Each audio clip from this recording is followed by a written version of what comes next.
நம்ம Ashwin sweets and snacks export பண்றதுக்கு 7373041434 மற்றும் www.ashwinsweets.com கான்டாக்ட் பண்ணுங்க.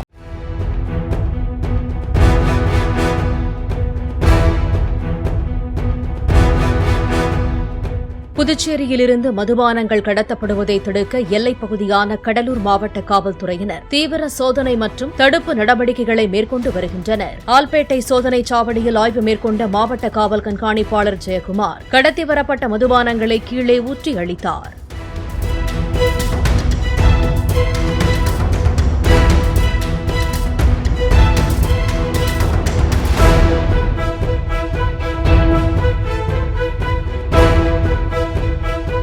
நம்ம Ashwin sweets and snacks export பண்றதுக்கு 7373041434 மற்றும் www.ashwinsweets.com கான்டாக்ட் பண்ணுங்க. பிளே ஸ்டோர் மற்றும் ஆப் ஸ்டோரில் இருந்து பாலிமர் செயலியை QR கோடு மூலம் பதிவிறக்கம் செய்யுங்கள். செய்திகளை உடனுக்குடன் பெறுங்கள்.